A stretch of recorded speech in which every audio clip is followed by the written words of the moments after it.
Register ಮಾಡ್ಕೊಳಕ್ಕೆ ನಿಮಗೆ ದೊಡ್ಡ ರೋಗ? ಏನ್ ದೊಡ್ಡ ರೋಗ ನಿಮ್ಗೆ ರಿಜಿಸ್ಟರ್ ಮಾಡ್ಕೊಳಕ್ಕೆ RSSನವ್ರಿಗೆ? ಯಾಕೆ ರಿಜಿಸ್ಟರ್ ಮಾಡ್ಕೋತಾ ಇಲ್ಲ?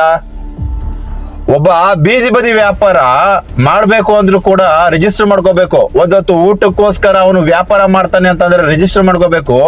ಸರ್ಕಾರದವರು ಹಿಂಸೆ ಕೊಡ್ತೀರಾ, ಪ್ರಾಣ ಹಿಂಡ್ತೀರಾ ಒಂದು. ಅಂಥದ್ರಲ್ಲಿ ಸಂಘಟನೆ ನಡೆಸ್ತಿದ್ದೀವಿ, ದೇಶಾದ್ಯಂತ ಸಂಘಟನೆ ಇದೆ ಅಂತಂದ್ರೆ ಯಾಕೆ ರಿಜಿಸ್ಟ್ರೇಷನ್ ಮಾಡ್ಕೊಂಡಿಲ್ಲ? ಈ ಪ್ರಶ್ನೆ ನಾನು ಅವತ್ತು ಮಾಡಿದ್ದೆ, 2 ವರ್ಷ ಹಿಂದೆನೂ ನಾನು ಮಾಡಿದ್ದೆ.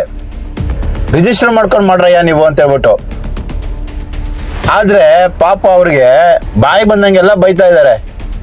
ಸೊ ನಾನು ಪ್ರಿಯಾಂಕ್ ಖರ್ಗೆ ಅವ್ರಿಗೆ ಹೇಳೋದಿಷ್ಟೇ, ಸರ್ ನೀವೇನು ಡಿಸಿಷನ್ ತಗೊಂಡಿದ್ದೀರಲ್ಲ, ದಯವಿಟ್ಟು ಇದರಲ್ಲಿ ಸ್ಟೆಪ್ ಬ್ಯಾಕ್ ತಗೊಳಕ್ ಹೋಗ್ಬೇಡಿ. ನೀವು ಮಾಡಿ ಒಳ್ಳೆ ಕೆಲಸನೇ ಮಾಡ್ತಾ ಇರೋದು. ಇವರೇನು ದೊಡ್ಡ ಪುಡಂಗಗಳಲ್ಲ RSSನವರು. ಗುಂಪಾಗಿ ಹಂದಿಗಳ ತರ ಬಂದು ಹೋರಾಟದ ಹೆಸರಲ್ಲಿ ದಬ್ಬಾಳಿಕೆ ದಾಂಧಲೆ ಮಾಡ್ತಾರಲ್ಲ, ಅದನ್ನೆಲ್ಲ ಕಡಿವಾಣ ಹಾಕ್ಬೇಕು ಕರ್ನಾಟಕದಲ್ಲಿ. ಇತಿಹಾಸ ಕ್ರಿಯೇಟ್ ಆಗ್ಬೇಕು ಕರ್ನಾಟಕದಲ್ಲಿ.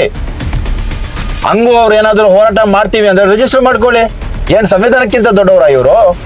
ಸಂವಿಧಾನಕ್ಕಿಂತ ದೊಡ್ಡವರ RSSನವರು? ಎಲ್ಲೋ ಔಚ್ ಕೂತ್ಕೊಂಡಿರ್ತಾರೆ. ಏನೋ ಒಂದು ಸಣ್ಣ ತಪ್ಪಾಯ್ತು ಅಂದ್ರೆ ಶಾಲ್ ಹಾಕೊಳ್ಳೋದು, ಬಂದ್ಬಿಡೋದು, ಬೀದಿಗೆ ಇಳಿದು ಬಿಡೋದು. ಇದು ಹೋರಾಟನಾ? ಏನೋ ಸಂವಿಧಾನ ಎತ್ತಿಡಿತೀವಿ ಹಾಗೆ ಹೀಗೆ ಅಂತ ಹೇಳ್ತಾರೆ. ಯಾಕೆ ಸಂವಿಧಾನದಡಿಯಲ್ಲಿ ಬರಲ್ವಾ ಸಂಘಟನೆಗಳು? ರಿಜಿಸ್ಟರ್ ಮಾಡ್ಕೊಳ್ರಿ ಮತ್ತೆ, ನಿಮಗೆ ನೈತಿಕತೆ ಇದ್ರೆ ಅಲ್ವಾ? ಸ್ನೇಹಿತರೆ, ಪ್ರಿಯಾಂಕ್ ಖರ್ಗೆ ಅವ್ರು ಏನು ಸ್ಟೆಪ್ ತಗೊಂಡಿದಾರಲ್ಲ 100% ಅದು ಕರೆಕ್ಟ್ ಆಗಿದೆ. ಬಟ್ ಪ್ರಿಯಾಂಕ್ ಖರ್ಗೆ ಸಾಹೇಬ್ರಿಗೂ ನಾನು ಹೇಳೋದಿಷ್ಟೇನೆ, ದಯವಿಟ್ಟು ಅವ್ರು ಯಾರೋ ಮಾತಾಡ್ತಾರೆ ಅಂತ ಹೇಳ್ಬಿಟ್ಟು ನಿಮ್ಗೆ ಸಿಕ್ಕಿರುವಂತಹ 2 ವರ್ಷ ಅವಧಿಯಲ್ಲಿ ಪವರ್ ಅನ್ನ ನೀವು ಮಿಸ್ಯೂಸ್ ಮಾಡ್ಕೊಳಕ್ ಹೋಗ್ಬಾರ್ದು. ನಮ್ಮೆಲ್ಲರ ನಿಮ್ಮ ಸಪೋರ್ಟ್ ಇದೆ. ದಯವಿಟ್ಟು ನೀವು ಇದನ್ನ ರಿಜಿಸ್ಟರ್ ಮಾಡಿಸ್ಲೇಬೇಕು. ಇವ್ರು ಯಾಕೆ ರಿಜಿಸ್ಟರ್ ಮಾಡ್ತಾ ಇಲ್ಲ ಅಂತಂದ್ರೆ ದಬ್ಬಾಳಿಕೆ ಎಲ್ಲ ಮಾಡಕ್ಕಾಗಲ್ವಲ್ಲ, ಅದಕ್ಕೋಸ್ಕರ. ಅದನ್ನ ರಿಜಿಸ್ಟರ್ ಮಾಡ್ಕೊಂಡ್ಬಿಟ್ರೆ ಒಂದು ಬೈಲ ಮೇಂಟೈನ್ ಮಾಡಬೇಕು, ಸರ್ಕಾರಕ್ಕೆ ಲೆಕ್ಕ ಕೊಡ್ಬೇಕಲ್ಲ. ಹಂಗಾಗಿ ಇವ್ರು ರಿಜಿಸ್ಟರ್ ಮಾಡ್ಕೊಳಕ್ಕೆ ಹಿಂದೆ ಹೊಡಿತಾ ಇರೋದು.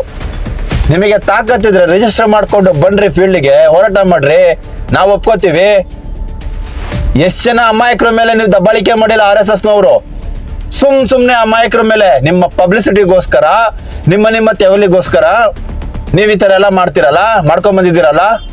ಇನ್ನು ಮುಂದೆ ಆಟ ನಡೆಯಲ್ಲ ಅವೆಲ್ಲ. RSS ಬ್ಯಾನ್ ಮಾಡ್ತೀವಿ ಅಂತ ಯಾರು ಹೇಳಿಲ್ಲ, ರಿಜಿಸ್ಟರ್ ಮಾಡ್ಕೊಳ್ಳಿ ಅಂತ ಹೇಳ್ತಾ ಇರೋದು. ಸಂವಿಧಾನದ ಅಡಿಯಲ್ಲಿ ನೀವು ರಿಜಿಸ್ಟರ್ ಮಾಡ್ಕೊಳ್ಳಿ ಅಂತ ಹೇಳ್ತಾ ಇರೋದು. ನಿಮಗೆ ಗಂಡಸ್ಥಾನ ಇದ್ರೆ ರಿಜಿಸ್ಟರ್ ಮಾಡ್ಕೊಂಡು ಬನ್ನಿ, ಫೀಲ್ಡ್ಗೆ ಹೋರಾಟ ಮಾಡಿ. ಅವನು ಅವನು ಇದಾನಲ್ಲ, ಅವನು ಪುನೀತ್ ಕೆರೆ ಹೇಳಿ, ಯಾಕಲ್ಲೇ ಬಾ ಮಾತಾಡೀಗ. ನೀನ್ ರಿಜಿಸ್ಟರ್ ಮಾಡ್ಕೊಂಡಿದ್ಯಾ ತಾನೆ? ನೀನ್ ಸಂಘಟನೆ ರಿಜಿಸ್ಟರ್ ಮಾಡ್ಕೊಂಡಿದ್ಯಾ ತಾನೆ? ಸಂವಿಧಾನದ ಅಡಿಯಲ್ಲಿ ಬರುತ್ತೆ ತಾನೆ? RSS ಅವ್ರನ್ನ ಹೇಳೋ ರಿಜಿಸ್ಟರ್ ಮಾಡ್ಕೊಳ್ರಿ ಅಂತ ಹೇಳೋ. ಯಾಕೆ ಇದ್ರ ಬಗ್ಗೆ ಧ್ವನಿ ಎತ್ತಲ್ಲ ನೀನು? ಯಾಕೋ ಧ್ವನಿ ಎತ್ತಲ್ಲ ನೀನು?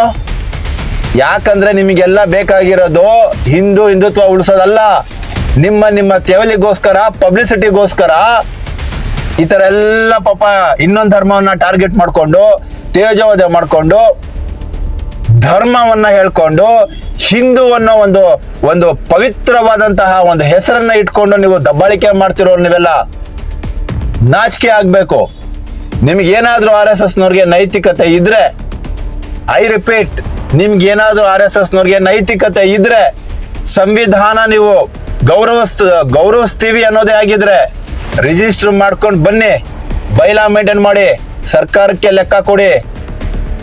ಅದನ್ನ ಬಿಟ್ಬಿಟ್ಟು ನಮ್ಮನ್ನ ಯಾರು ಹೇಳೋರಿಲ್ಲ ಕೇಳೋರಿಲ್ಲ ಅಂತ ಹೇಳ್ಬಿಟ್ಟು ಯಾಕ್ರಿ ನಿಮ್ಗೆ ಈ ತರ?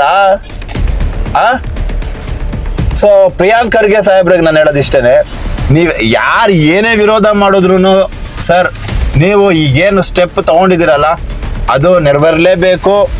ಒಂದು ಹತೋಟಿಯಲ್ಲಿ ಬರಲೇಬೇಕು, ಸರ್ಕಾರದ ಅಡಿಯಲ್ಲಿ ಬರಲೇಬೇಕು, ಅದು ರಿಜಿಸ್ಟ್ರೇಷನ್ ಆಗಲೇಬೇಕು. ಸೊ ನಾವೆಲ್ಲ ನಿಮ್ಮ ಜೊತೆ ಇರ್ತೀವಿ ಅಂತ ಹೇಳ್ತಾ ಇದ್ದೀವಿ. ಇದನ್ನ ಮುಂದುವರಿಸಿ, ಯಾವುದೇ ಕಾರಣಕ್ಕೂ ಇದನ್ನ ನಿಲ್ಸಕ್ಕೆ ಹೋಗ್ಬೇಡಿ ಅಂತ ಹೇಳ್ತಾ ಈ ವಿಡಿಯೋ ನಾನು ಮುಗಿಸ್ತಾ ಇದ್ದೀನಿ. ಸ್ನೇಹಿತರೆ, ನಿಮಗೆ ಅನ್ಸಿದ್ ಏನ್ ಅನ್ಸುತ್ತೆ ದಯವಿಟ್ಟು ನನಗೆ ಕಮೆಂಟ್ ಮೂಲಕ ತಿಳಿಸಿ ಅಂತ ಹೇಳ್ತಾ ಈ ವಿಡಿಯೋ ಮುಗಿಸ್ತಾ ಇದ್ದೀನಿ. Thank you, love you all, bye.